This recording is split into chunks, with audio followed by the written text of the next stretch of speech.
Live from New Delhi, you're watching DD India News Hour, India's voice to the world. I'm Abhishek Mahajan. Coming up in the next hour. EU vows financial backing for Ukraine, holds off on frozen assets plan. Zelensky heads to London for discussions with key allies.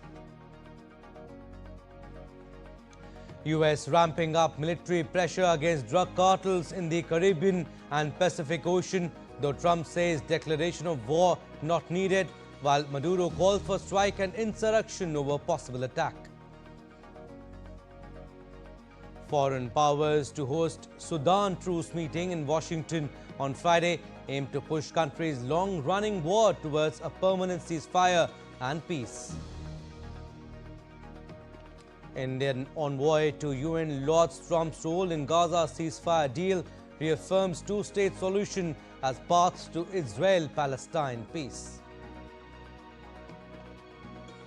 And in Andhra Pradesh, over 25 passengers charged to death and several others injured in a tragic bus mishap. President Prime Minister condole loss of lives.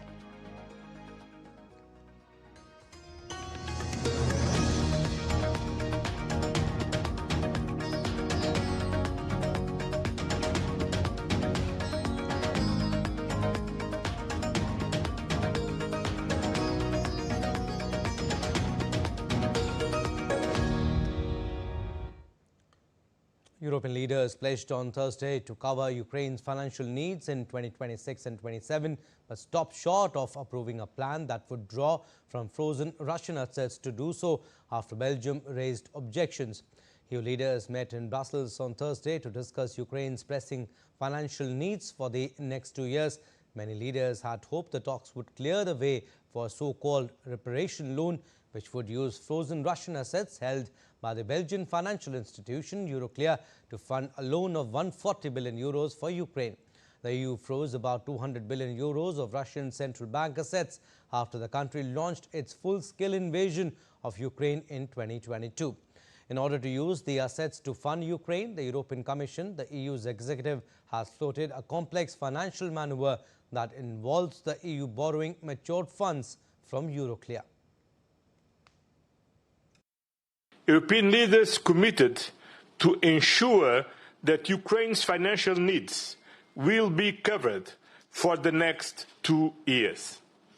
We have asked the Commission to put forward options as soon as possible, so that Ukraine has the resources it needs to continue defending itself and fight for a just and lasting peace in 2026 and 2027 if it's necessary. We agreed on the what, that is the reparations loan, and we have to work on the how we make it possible, what is the best option to move forward. Meanwhile, Ukrainian President Volodymyr Zelensky heads to London for discussions with key allies. Britain on Friday called for a raft of measures against Russia to strengthen Ukraine's hand ahead of any future peace talks. British Prime Minister Keir Starmer's office said he would press a meeting of the coalition of the willing countries that have pledged to strengthen support for Ukraine to take Russian oil and gas off the global market, use frozen Russian assets to support Ukraine and give Kiev more long-range missiles. And US President Donald Trump said on Thursday that a report on the United States sending B-1 bombers near Venezuela to increase military pressure was false.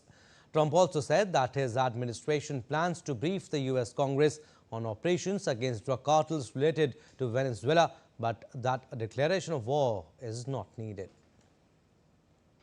Well, I don't think we're going to necessarily ask for a declaration of war. I think we're just going to kill people that are bringing drugs into our country. Okay? We're going to kill them. You know, they're going to be like dead. Okay? Venezuelan President Nicolas Maduro issued a warning on Thursday ordering the country's working class to launch a general insurrectionary strike and take up arms if the United States attempts any intervention in Venezuela. Speaking at an event in Caracas, Maduro declared that workers, peasants and fishermen would serve as the greatest shield the country has against foreign oppression. If one day they dare to come here or there, here is the greatest shield the country has. the working class. Not a pin would move. And a general insurrectionary, revolutionary strike by the working class and peasant would be declared in the streets until power was regained to carry out an even more radical revolution. Brothers and sisters, take this as an order. The order is given. If they dare, not a pin will move in this country. They would see the parade of millions of men and women with rifles in the fighting forces of the working class, the peasants, the fishermen, and the neighborhoods throughout the country. Venezuela began a nationwide military deployment on Thursday as part of its Coast Independence 200 exercises aimed at defending the country's sovereignty and internal stability amid rising regional tensions. The drills, which span across the coastal states of La Guaira, Miranda, Anzoátegui, Falcon, Nueva Esparta, Carabobo, Sucre, and Zulia, were launched under the supervision of Defense Minister Vladimir Padrino Lopez, who also serves as Vice President for Defense and Sovereignty. During the deployment, Padrino warned against alleged covert operations by the U.S. Central Intelligence Agency, saying any attempt to destabilize Venezuela would fail. He added that the military exercises are also a response to military threat in the Caribbean region. All right, DD India's Shubhendu Ghosh joins us from Delhi, joins us on the broadcast. Hi, Shubhendu. What more do we know about President Trump's denial of reports that U.S. bombers were sent near Venezuela? Hello, Abhishek. While President Donald Trump of the U.S. claims to be solving multiple global conflicts, there seems to be some of them brewing right at the neighborhood of America, in Latin America, in this case, Venezuela. For the past couple of months, we've seen the growing deployment of American forces, of fighter jets, of war ships in the neighborhood of Venezuela, the Caribbean Sea that broadly separates North and South America. And we also have seen multiple targeting of boats, which the American authorities called boats that are carrying allegedly drugs and narcotics. President Trump calls them narco-terrorists and has gone after them. Most of these people who were on these boats, the crew, have been eliminated. While the Venezuela's perspective is that these are fishing boats and it is the sovereignty of Venezuela that is being threatened by the United States. What President Trump, what US seeks to do is to overthrow Nicolas Maduro, the president of Venezuela. So those are the two perspectives by which we should be looking at what is going on. However, these actions by the American forces in the Caribbean Sea are happening in international waters, and that's where the legality of the operation, the question of legality comes in. Remember, as per the US Constitution, only the US Congress can declare a war when US acts outside of its national boundaries. Now, because these attacks are taking place in international waters, also President Trump has said that he is not going to stop there. Vis-a-vis Venezuela, he could go after the drug cartels even if they're on the land, which would practically mean invasion of Venezuela. Such an act would be like declaring a war, which would require Congress's approval. But these are shadowy areas which are made complicated by presidential actions in the past. So we'll have to wait and watch how the actions proceed from here on. Abhishek. All right. Also, Shubhendu, President Maduro has called on Venezuela's workers and peasants to take up arms if there's an intervention. How seriously is that being taken on the ground? Well, he doesn't have much options as far as Nicolas Maduro is concerned. Militarily, Venezuelan government and American government, there's no match. US is this superpower in the region and the world with a great military power. We've seen the kind of deployment also that US has done. It's like sort of an intimidation tactic that America is already putting to use with warplanes parked outside of Venezuela in the Caribbean waters. There's a $50 million bounty on arresting Nicolas Maduro. The American authorities would want, in an ideal case, that Nicolas Maduro's own people put him behind the bars and there's a regime change. Also, remember, if you just go back, a bit of a distraction, Nobel Peace Prize winner, Venezuelan opposition leader, Maria Corina Machado, she represents the opposition's voice in Venezuela, an opposition which would like Nicolas Maduro to be overthrown. So in such a context, the kind of appeals that are being made by President Nicolas Maduro, we'll have to say see what kind of real impact it will have on the ground, because there are a lot of opposition forces that President Maduro is now has to grapple with, not just outside President Trump and America, but very close home, the pro-democracy forces. Right, Shubhendu. And before we leave you, tell us about these Coast Independence 200 military drills.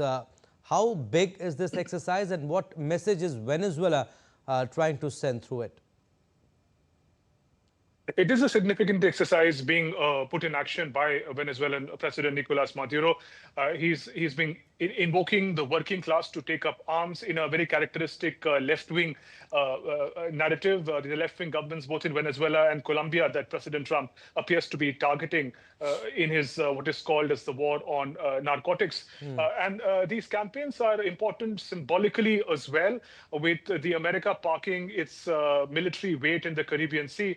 It is also important for President Maduro of Venezuela to flex some military muscles. And these exercises are aimed at that, to assuring the people that Venezuela is ready for any kind of military adventure by the United States. But in case of a real conflict, it is going to be a major setback for Venezuelan leader. And therefore, he in fact does anticipate that even if power is taken away from him, it is the people, the working class, who must in fact continue fighting against the US domination, in a way really imagining that if there's a real military action, he may have to go. All right, Shubhendu, we'll leave it at that. Thank you for your inputs. Now, representatives of the United States, Saudi Arabia, the UAE and Egypt will meet on Friday in Washington with the sides in Sudan's long-running conflict to push them towards a truce.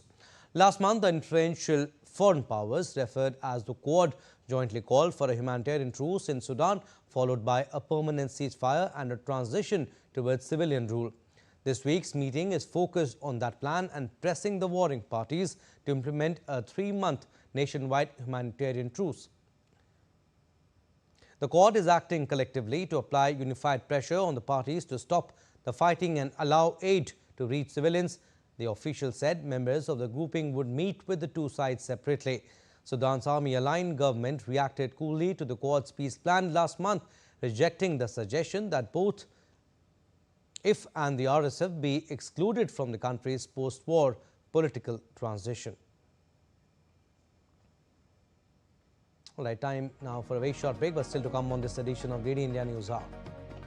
US warns flight delays may worsen as government shutdown enters its 23rd day.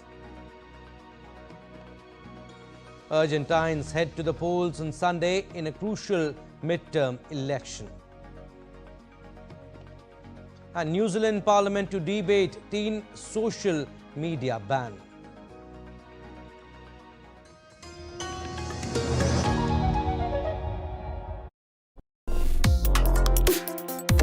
Complex issues, hidden agendas, twists and turns, strategic games.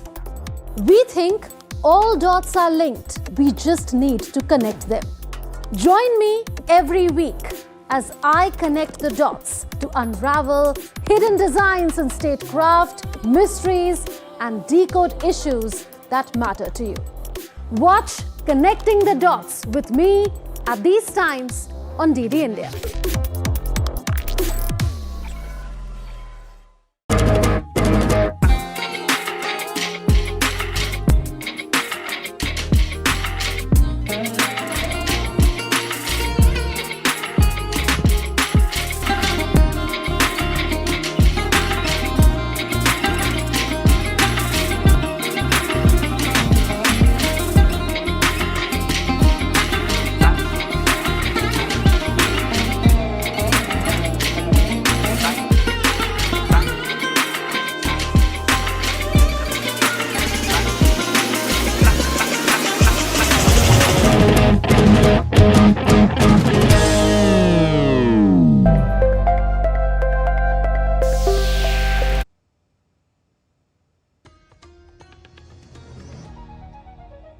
Welcome back. You're watching DD India News Hour. I'm Abhishek Mahajan. Some more stories. The White House has confirmed that President Donald Trump's $300 million ballroom project will be fully funded through private donations and his own money with no taxpayer funds involved. Originally estimated at $200 million, the cost rose due to design changes. Press Secretary Caroline Leavitt said the ballroom will host state visits and major events. And Leavitt assured transparency with donor list and Trump's contributions made public. We have released the full list of donors thus far. Perhaps there will be more people who want to generously contribute to this project. And the president, yes, has committed his own resources. And when he releases that information, which I'm very confident he will, you will all see that. Legal experts say presidents can modify White House grounds without outside approval. No other renovations are planned, though Trump is keen on upgrading the complex. Moving on, the Trump administration and Republican lawmakers in Congress cautioned on Thursday that flight disruptions are likely to worsen as the government shutdown stretches into its 23rd day, leaving air traffic controllers without their first full paycheck. Around 13,000 air traffic controllers and 50,000 Transportation Security Administration officers are being forced to work without pay during the shutdown. Controllers are set to miss their first complete paycheck on Tuesday. White House Press Secretary Caroline Leavitt warned of major flight delays, disruptions and cancellations at airports nationwide during the holiday season, blaming Democrats for the ongoing impasse. Democrats, however, dismissed the accusation, insisting that it is President Donald Trump and Republican leaders who are responsible for the stalemate by refusing to engage in negotiations. If the Democrats continue to keep the government closed, we fear there will be significant flight delays, disruptions, and cancellations in major airports across the country this holiday season. If Democrats continue to shut down the government, they will also be shutting down American air travel. U.S. President Donald Trump said on Thursday that a wealthy private donor has provided $130 million to the U.S. government to cover potential shortfalls in military salaries caused by the ongoing government shutdown. Speaking at a White House event, Trump praised the wealthy donor as a patriot and a friend of mine, but declined to name him. The U.S. federal government has been partially shut down since October 1st as lawmakers in Congress remain deadlocked over a new budget with disputes over health care subsidies at the center of the impasse. By the way, a friend of mine, talking about donors, a friend of mine, a man that's great, I'm not going to use his name unless he lets me do it. Susie can tell you about this, but he called us the other day and he said, I'd like to contribute any shortfall you have because of the Democrat shutdown. I'd like to personally contribute any shortfall you have with the military because I love the military and I love the country. And any shortfall, if there's a shortfall, I'll contribute it. And today he sent us a check for $130 million. I would love to tell you he doesn't really want the recognition, if you want to know the truth, but he gave us a check for $130 million, which was sort of a shortfall, yeah. And that's going to go to the military, yeah. Now, Mexican President Claudia Sheinbaum has accused certain U.S. nationals of being involved in a complex fuel smuggling network operating across the border. Responding to a report, Sheinbaum confirmed during a morning press conference that American business figures were implicated in the illegal trade. Investigators have focused on a Houston-based firm, Icon Midstream, which allegedly mislabeled diesel exports to Mexico as lubricants to avoid high import taxes. While the company has not issued a statement, Mexican security officials said it remains under active investigation. Authorities estimate that the smuggling operation may account for nearly one-third of Mexico's diesel market. Both Mexican and U.S. governments are stepping up enforcement measures, pursuing sanctions and legal proceedings against those tied to the fuel trafficking networks. Yes, there are U.S. business people in the cases under investigation. It couldn't be explained how illegal fuel entered or still enters in smaller quantities without someone on the other side. In fact, the United States also mentioned it and has its own investigations, the Department of Justice itself. The U.S. President Donald Trump terminated all trade talks with Canada following what he called a fraudulent advertisement in which former and late President Ronald Reagan spoke negatively about tariffs. Trump imposed tariffs on Canadian steel, aluminium and autos earlier this year, prompting Ottawa to respond in kind. The two sides have been in talks for weeks on a potential deal for the steel and aluminium sectors. Although Canadian Prime Minister Mark Carney told reporters on Thursday that Canada will not allow unfair US access to its markets if talks on various trade deals with Washington fail. Next year, the US, Canada and Mexico are due to review their 2020 Continental Free Trade Agreement. US President Donald Trump and Chinese President Xi Jinping will make state visits next week to South Korea when the country hosts Asia-Pacific Economic Cooperation events. South Korea's presidential security advisor said that South Korean President Lee Jae-myung plans to hold summit meetings with Trump and Xi separately as part of a trip to Asia. Trump will meet Xi next week in South Korea, the White House said earlier, amid an escalation in trade tensions between the world's two largest economies. Before the APEC meetings, Lee will make a two-day trip to Malaysia between October 26 to 27 to attend a summit of the Association of Southeast Asian Nations, also joined by Trump. On the sidelines of the ASEAN summit, Lee will talk to Cambodia's Prime Minister Hun Manet and discuss recent online scam issues. More updates. Peru's Gen Z protest movement is doubling down on its demands for political change, announcing plans to draft legislation repealing pro-crime laws while defending their constitutional right to demonstrate despite government pushback. Speaking at a press conference on Thursday, movement spokesperson declared that protesters would continue talking to the street regardless of opposition from authorities. The youth-led movement announced that it is working with the Lima Bar Association to draft legislation to repeal laws and restore democratic reforms. The proposals include eliminating congressional immunity, ending lawmaker re-election, repealing the bicameral system, and restoring referendum rights. The Gen Z protesters have been joined by transport drivers and merchants frustrated with rising insecurity, corruption scandals, and economic instability. Now, Japanese inflation accelerated last month. Official data showed on Friday ahead of a maiden policy speech by new Prime Minister Takaichi, who has promised to ease pressure on households. After becoming Japan's first woman Prime Minister on Tuesday, Takaichi said the cost of living squeeze was a priority and told her cabinet to draw up measures to address it. The figures Friday showed the consumer price index jumped to 2.9% in September from 2.7% the previous month. A particular cause of voter anger over the past year has been skyrocketing prices for rice. Takaichi has long advocated for more government spending and easy monetary policy to spur growth, and her appointment has boosted stocks to record highs. Since taking office, however, she has said monetary policy decisions would be left to the Bank of Japan. Argentines will head to the polls on Sunday in crucial midterm elections that will decide the future of President Javier Milei's tough economic reforms. Milei's party hopes to gain seats in Congress to push forward labor, tax and pension changes. While inflation has dropped, social cost has sparked mixed reactions. Opposition leader Axel Kicillof, governor of Buenos Aires province, closed his campaign with strong criticism of Milei's US-backed bailout and economic policies, accusing the government of turning Argentina into a casino. He vowed to block Milei's austerity agenda in Buenos Aires, calling for more rights and social justice.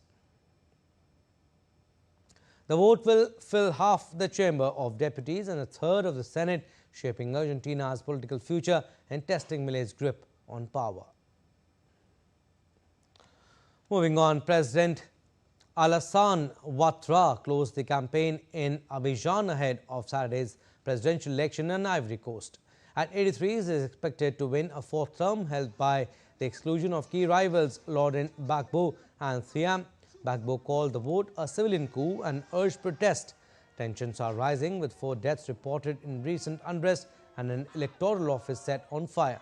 Authorities have banned opposition rallies, citing safety concerns.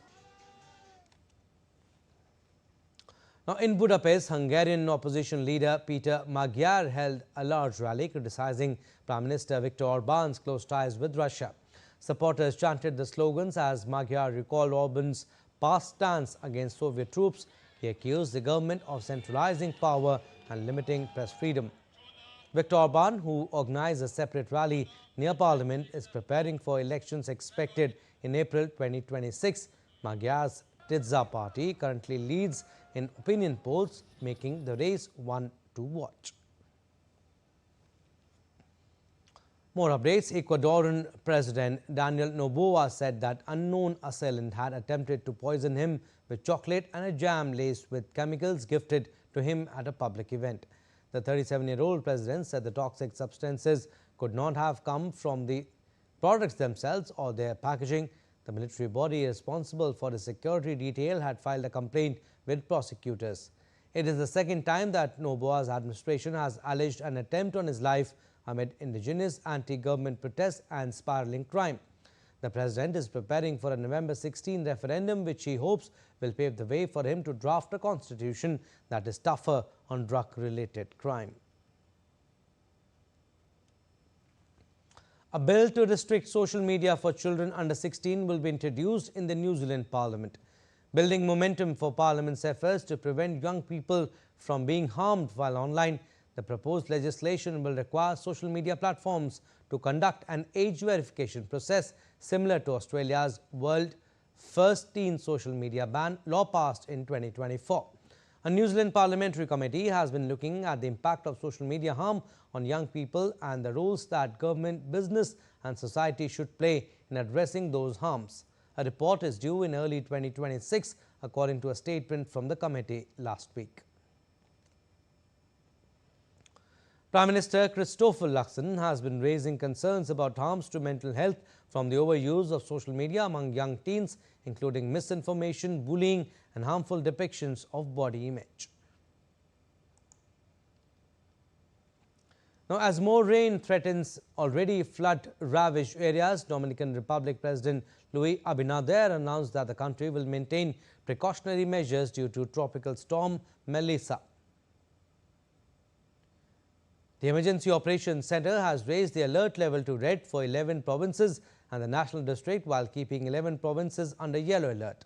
Tropical storm Melissa, the 13th named storm of the 2025 hurricane season, was located approximately 450 kilometers southwest of Port-au-Prince, Haiti, and 355 kilometers from Kingston, Jamaica. The storm has slowed its movement to 4 kilometers an hour in a north-northwest direction and is expected to maintain this pace in the coming days.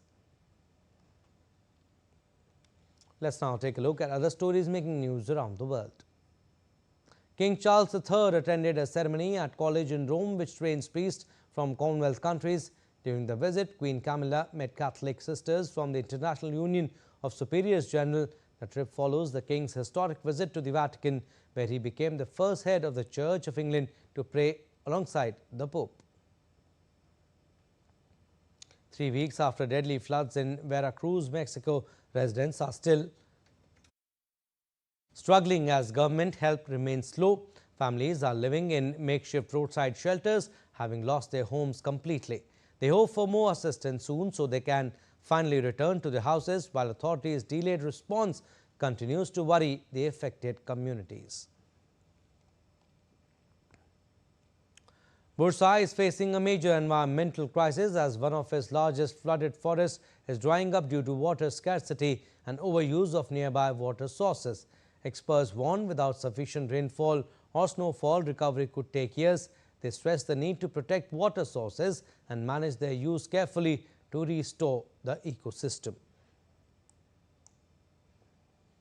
Still to come on this edition of DD India News Hour.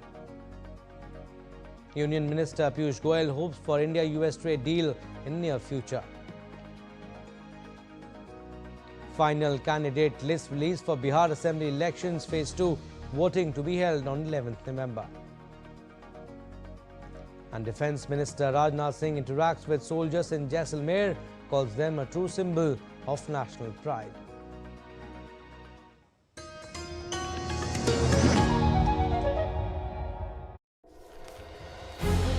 Indian industries are facing pressure because of President Trump's tariff threats.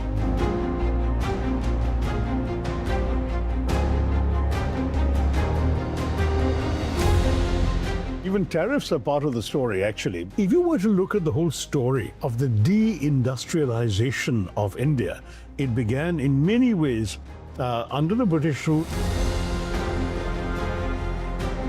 they say, oh, it's not our fault. India fell behind because you missed the bus for the Industrial Revolution. My answer is we missed the bus is because you threw us under its wheels.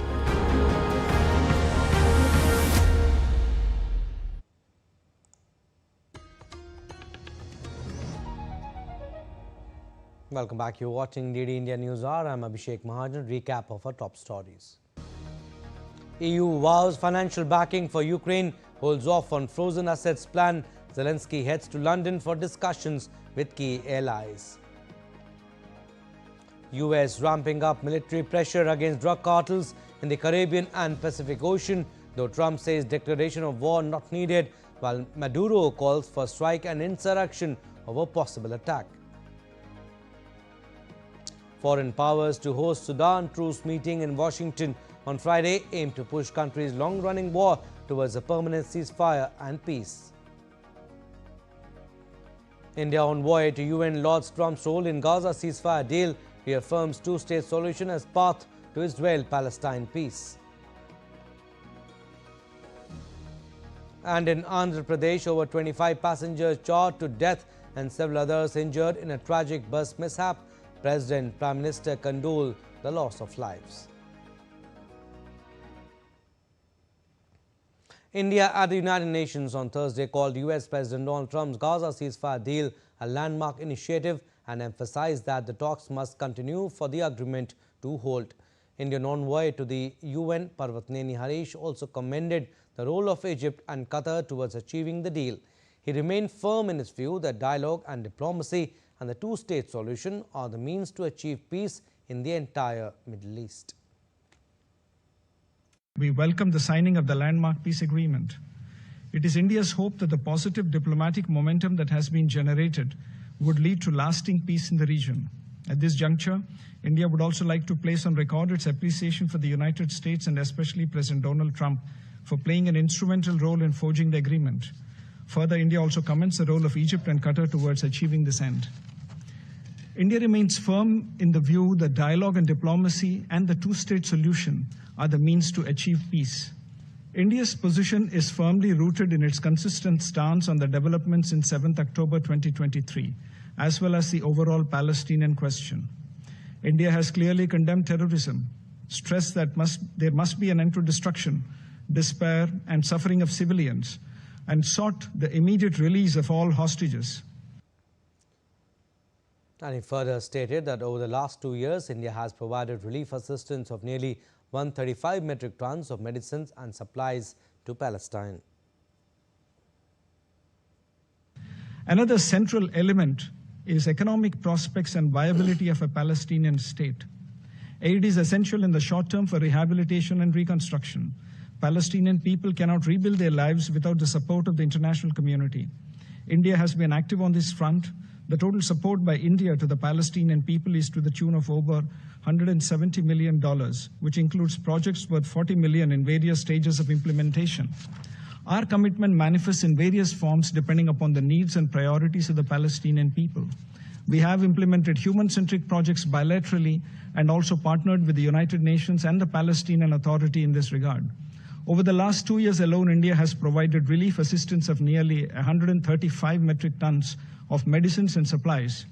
Looking ahead, these initiatives must be coupled with the creation of economic frameworks and mechanisms that are conducive for social development, investment, and employment. Speaking on the Middle East situation, the envoy said that the humanitarian challenges are an important dimension and it is important to address these on priority. Indian troops in Andorf remain steadfast in executing their mandate even during extreme challenges experienced during the recent conflict, including the supreme sacrifice by Acting Force Commander Brigadier General Amitabh Jha in December 2024. India is the third largest contributor to this mission. As the second largest contributor to UNIFIL, India reiterates the importance of the safety and security of peacekeepers of this mission. At a broader level, peacekeepers serve a very critical function of the UN, and they cannot become casualties of conflicts and escalations. India remains hopeful that the Lebanese armed forces would be equipped to discharge the entire spectrum of its responsibilities once the UNIFIL sunset clause becomes operational towards the end of 2026. And speaking on India's role in peacekeeping in Yemen, he said that the humanitarian situation in Yemen is an area of concern and must be considered above politics. The humanitarian situation in Yemen is an area of concern. Humanitarian assistance must be above politics. It must reach all civilians, irrespective of affiliations and power structures. Immediate cessation of hostilities would catalyze these efforts. Safety and security of Indian nationals in Yemen are a priority for us. And marking a milestone in India-Germany engagement as 2025 commemorates the 25th anniversary of India-Germany strategic partnership. Union Commerce and Industry Minister Piyush Goyal, who is on an official visit to Berlin, met CEO of Mercedes-Benz Group, Ola Schalenius. Both discussed the company's operations in India and their plans for expansion as they are working towards fostering greater innovation and sustainable growth in the Indian automotive industry. The minister also held a meeting with CEO of Infineon Technologies, AG Jochen Hanbach. They exchanged views on potential opportunities for collaboration in semiconductors and decarbonization initiatives. The leader also met CEO of Vehicle Mobility Solutions Division, Michael Mazur, discussed opportunities for greater investment in India's defense sector, as well as new avenues for collaboration in engineering solutions, digitization and intelligence. Now, India's Commerce and Industry Minister Piyush Goyal, who is on an official visit to Germany from October 23rd to hold important meeting designed to facilitate high-impact interactions with senior government officials, industry leaders and business associations in both countries to further boost the Indo-German relations. On the sidelines of his Berlin visit, the minister spoke to DD India's Sonika Rena on the ongoing India-US trade talks. Take a listen. So would you like to tell us something about the ongoing US-India trade negotiations? We are in dialogue with the United States of America. Our teams are engaged. We recently had the Commerce Secretary visit the US and he met with his counterparts. We continue to engage with them and talks are progressing. We hope to work towards a fair and equitable agreement in the near future. At the invitation of Malaysia's Prime Minister Anwar Ibrahim, Prime Minister Modi will virtually attend the 22nd ASEAN-India Summit on 26 October. PM Modi and the ASEAN leaders will jointly review the progress in ASEAN-India relations. They will discuss initiatives for strengthening the comprehensive strategic partnership. Strengthening the relationship with ASEAN is a key pillar of India's Act East policy and Indo-Pacific vision. External Affairs Minister Dr. S. Jaishankar will represent India at the 20th East Asia Summit in Kuala Lumpur on 27th of this month. An East Asia Summit will provide an opportunity to deliberate on the challenges to peace, stability and prosperity in Indo-Pacific region. Now, India's Defence Minister Rajnath Singh interacted with soldiers in Jaisalmer, a city in the western state of Rajasthan. During his interaction, Rajnath Singh hailed the courage of armed personnel and said Operation Sindoor reflects India's power to turn pain into strength. The minister also appreciated the teamwork and discipline of the forces stationed in Jaisalmer, calling them a true symbol of national pride. Rajnath Singh said the bravery of the soldiers inspires entire nation and strengthens India's unity. Jaisalmer की इस धरती ने ऐसे अनेक पराक्रम देखे हैं। यहाँ की रेत के एक-एक कण हमारे सैनिकों के शौर्य की गवाही देते हैं। Now, in Andhra Pradesh, over 25 passengers were reportedly shot to death and several others were injured when a luxury private bus travelling from Hyderabad to Bengaluru caught fire in Kurnool district early on Friday. The private sleeper coach was carrying around 40 passengers when it caught fire after colliding with a motorbike in the opposite direction around 3:30 a.m. Indian Standard Time. According to the police, both the driver and the bus cleaner went missing immediately after the mishap. President expressed grief over the loss of lives in a tragic bus accident. In a post on X, she wrote, and I quote, "The loss of lives in a tragic bus fire accident in Kurnool, Andhra Pradesh is deeply unfortunate. I extend my heartfelt condolences to the bereaved family members and pray for the speedy recovery of those injured." Unquote. In a post on X, Prime Minister Narendra Modi wrote, and I quote him here, "Extremely saddened by the loss of lives due to mishap in Kurnool district of Andhra Pradesh. My thoughts are with the affected people and their families during this difficult time. Praying for the speedy recovery of the injured. An ex gratia of Rs 2 lakh from Prime Minister's National Relief Fund would be given to the next of kin of each deceased. The injured would be given Rs 50,000. Prime Minister Narendra Modi will launch his party's Bihar election campaign today from Samastipur. The Prime Minister will address a public meeting at Dudhpura helipad grounds in Samastipur, 90 kilometers from Patna. PM Modi will also pay tribute to the birthplace of socialist icon and former Bihar Chief Minister Karpuri Thakur in Samastipur before addressing the rally in afternoon. Karpuri Thakur was conferred the Bharat Ratna in 2024 by Bharatiya Janata Party-led National Democratic Alliance government. PM Modi, who will be accompanied by Chief Minister Nitish Kumar, will address another rally a few miles away in Begusarai. This would be PM Modi's first public meeting after the NDA parties announced the seat-sharing deal.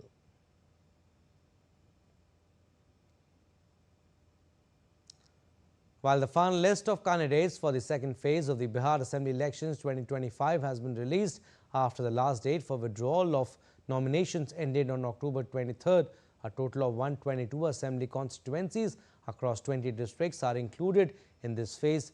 Voting for the second phase will take place on November 11.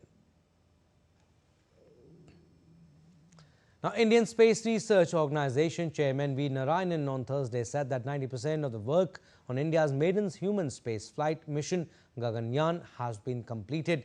The first of the 3 uncrewed missions is scheduled to be undertaken in December. ISRO completed the first integrated airdrop test for Gaganyaan at the Satish Dhawan Space Center in Sriharikota on 24th August. This test successfully demonstrated the critical parachute-based deceleration system of the crew module for the Gaganyaan mission. In a simulated rehearsal of the splashdown that will occur when astronauts return to Earth after the mission, a module was lifted using a helicopter to an altitude of 3 kilometers and released before deploying 9 parachutes for a successful splashdown in the Bay of Bengal. Now, a new book titled Modi's Mission, authored by renowned lawyer and writer Burjis Desai, will be released on Friday in Mumbai by Maharashtra Governor Acharya Devvrat and Chief Minister Devendra Fadnavis. The book traces Prime Minister Narendra Modi's inspiring journey from a humble childhood in Vadnagar to his emergence as the nation's leader.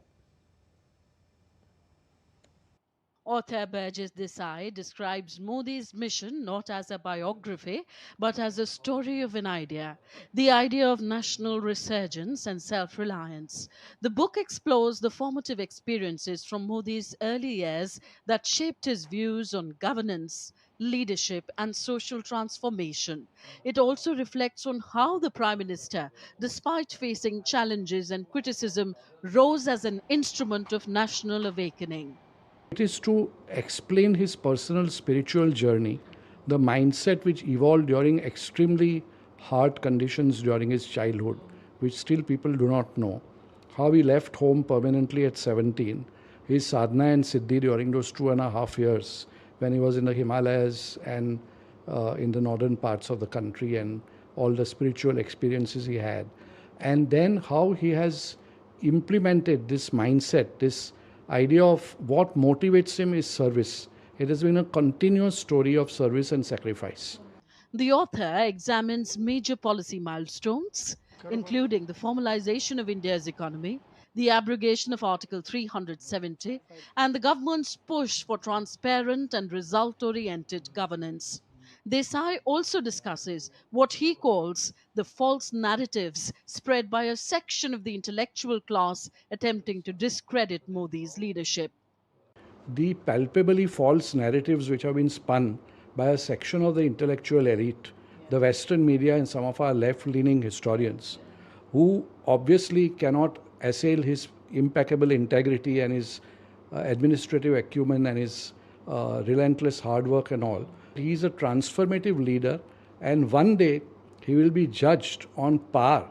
The Mahatma will be remembered for 1947, and when Viksit Bharat happens, Modi will be remembered for 2047. A Mumbai-based lawyer and a former journalist, Burgess Desai brings his sharp analytical lens to present Modi's mission as an engaging account of the Prime Minister's methodical approach towards strengthening India's civilizational identity and building an efficient welfare state. Shama Mishra's report from Mumbai for DD India. The Union Home Minister Amit Shah extended greetings to the ITBP personnel on Raising Day. Home Minister praised the Himveers of the ITBP for safeguarding India's borders in some of the most unforgiving climates and terrains. He highlighted their courage, commitment and role they play in securing the nation's dignity. On Raising Day, Home Minister also remembered the sacrifices of martyrs whose dedication continues to inspire the country.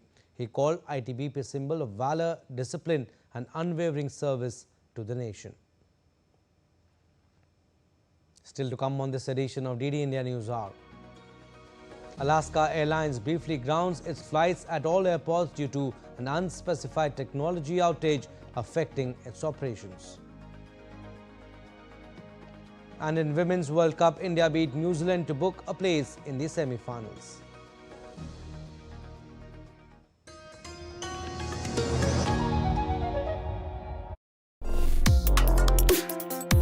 Complex issues, hidden agendas, twists and turns, strategic games.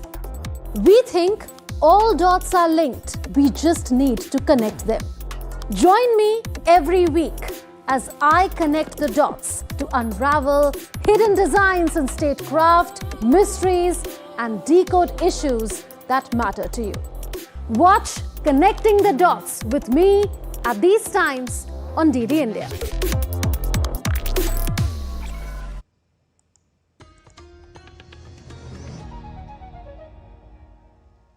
Welcome back. You're watching DD India News Hour. I'm Abhishek Mahajan. Business updates now.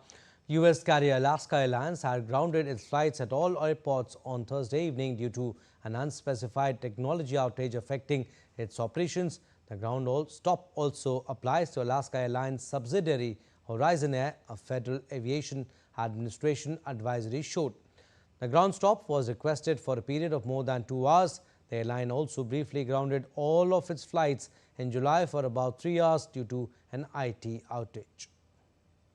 Air Canada said on Thursday that it had cut about 400 management positions, representing about 1% of its workforce after the country's largest airline faced a 4-day strike earlier this year by flight attendants that grounded planes.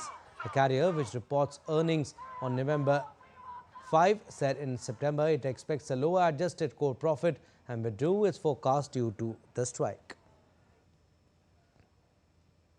Now, Asian markets rallied on Friday after the White House confirmed President Donald Trump would meet China's Xi Jinping next week, stoking optimism for a cooling of trade tensions between the economic superpowers. The gains came as the surge in oil prices sputtered, having seen huge rises over the previous 2 days on news that Washington had imposed sanctions on 2 Russian crude giants in a bid to bring an end to the Ukraine conflict. Equity traders gave big cheer to the news, with all 3 main indexes on Wall Street finishing well up and pushing back towards records. Sports updates now. We'll start with cricket. India have booked their place in the semi-finals of Women's Cricket World Cup. In a crucial clash played on Thursday, India defeated New Zealand by 53 runs under the DLS method. Smriti Mandhana and Pratika Rawal both scored brilliant centuries for India. Mandhana, who also took 3 catches in the match, was declared the player of the match as well.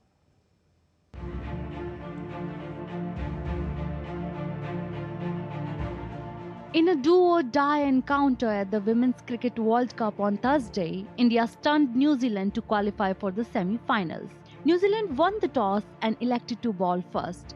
Smriti Mandhana and Pratika Rawal gave India a dream start, stitching together a record 212-run partnership for the first wicket.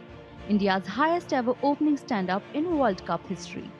Mandhana struck her first century of this World Cup and her 14th overall in one-day internationals.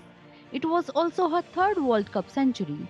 Meanwhile, Pratika Rawal reached her first century of the tournament and the second of her ODI career.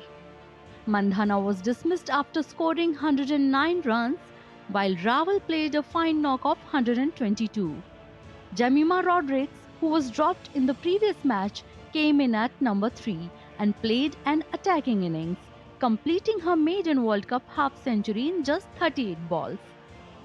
Rain interrupted play after 48 overs, reducing the match to 49 overs per side. India ended their innings at 340 for 3, their highest total ever in a Women's World Cup match. Following another rain delay, New Zealand was set a revised target of 325 in 44 overs under the DLS method. Chasing the revised target, New Zealand got off to a poor start as Kranti Gaur struck early, dismissing Susie Bates in the second over. Indian bowlers continued to pick wickets at regular intervals, never allowing New Zealand's side to gain control of the chase. New Zealand eventually managed only 271 for 8 in 44 overs, handing India a 53-run victory under the DLS method. Smriti Mandhana, for her century and 3 catches, was named player of the match. With this win, India have advanced to the semi-final of the Women's Cricket World Cup, their 5th appearance in the tournament's last 4 stage. So finally, India has broken the run of losses and defeated New Zealand and won their most important match in the tournament so far. 2 centuries were scored, they finished well and the fielding was brilliant. India has made it to the semi-finals and now they will try their best to keep this momentum going.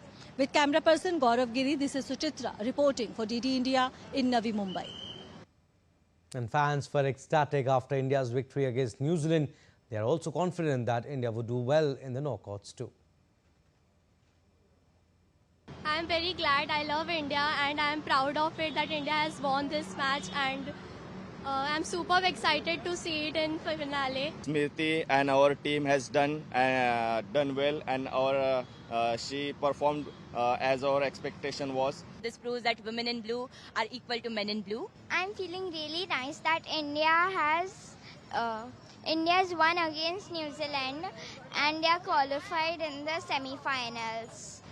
It's feeling really good and it was really nice to see the match. Well, it's really very overwhelming and really excited to see the further stages of Indian team, and really like the batting of Smriti Mandhana and Jemimah Rodrigues, and really wishing that India wins the World Cup in the final. This was the first time I went to women's cricket match, and I saw all the women and all the girls are so capable and they were so motivating and inspiring. Australia have made a number of changes to their T20I squad for the upcoming 5-match series against India. Australia have recalled Glenn Maxwell and Ben Dwarshuis to allow Test contenders to play in the Sheffield Shield before the Ashes. Josh Hazlewood will skip the last 3 games of the series, while fellow fast bowler Sean Abbott will miss the last 2. Maxwell will come in for the last 3 games, while left-arm paceman Dwarshuis will be available for the last 2. Uncapped quick Mahali Beardman will also join the squad for the last 3 games of the series that begins next Wednesday. In other changes, wicketkeeper Josh Phillip joins the squad as cover for Josh Inglis, who is still struggling with the calf problem that ruled him out of the ODI series. Now, India swept the gold medals in Kabaddi as the boys and girls teams topped their respective podiums at the ISA Sports City during the ongoing Asian Youth Games 2025 in Bahrain. Both sides squared off against Iran in their respective finals and emerged triumphant with contrasting victories. In the boys' gold medal fixture, India faced a stern challenge but managed to pip Iran 35-32. In the girls' gold medal contest, the Indian team reigned supreme, notching an imposing 75-21 victory. Both teams remained undefeated in the group phase. The FBI carried out investigations into schemes involving illegal sports betting and rigged poker games, leading to the arrest of 34 people. NBA Hall of Fame player Chauncey Billups and a guard with the Miami Heat Terry Rozier were among the people charged in connection with two separate but related federal gambling investigations. The schemes, one of them focused on insider sports betting and another that rigged poker games nationwide, spanned years and involved tens of millions of dollars in illicit gains from wire fraud, money laundering, extortion and gambling. That scheme also involved the Bonanno, Gambino, Lucchese and Genovese organized crime families in New York. While the arrests stemmed from the separated indictments, a handful of defendants were charged in both cases. And Argentina's football star Lionel Messi has extended his contract with Major League Soccer club Inter Miami until 2028. Messi sparked fresh interest in the league when he first signed in 2023.